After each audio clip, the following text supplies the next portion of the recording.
Wind warning. Issued at Thursday 11:59 p.m. January 16, 2025. Issued by Environment and Climate Change Canada. Description. Snow is also expected today. The combination of strong wind and snow may cause poor visibility in some areas due to blowing snow. Winds will weaken this morning. Hashtag. Loose objects may be tossed by the wind and cause injury or damage.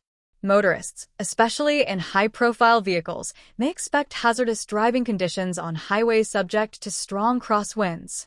Please continue to monitor alerts and forecasts issued by Environment Canada.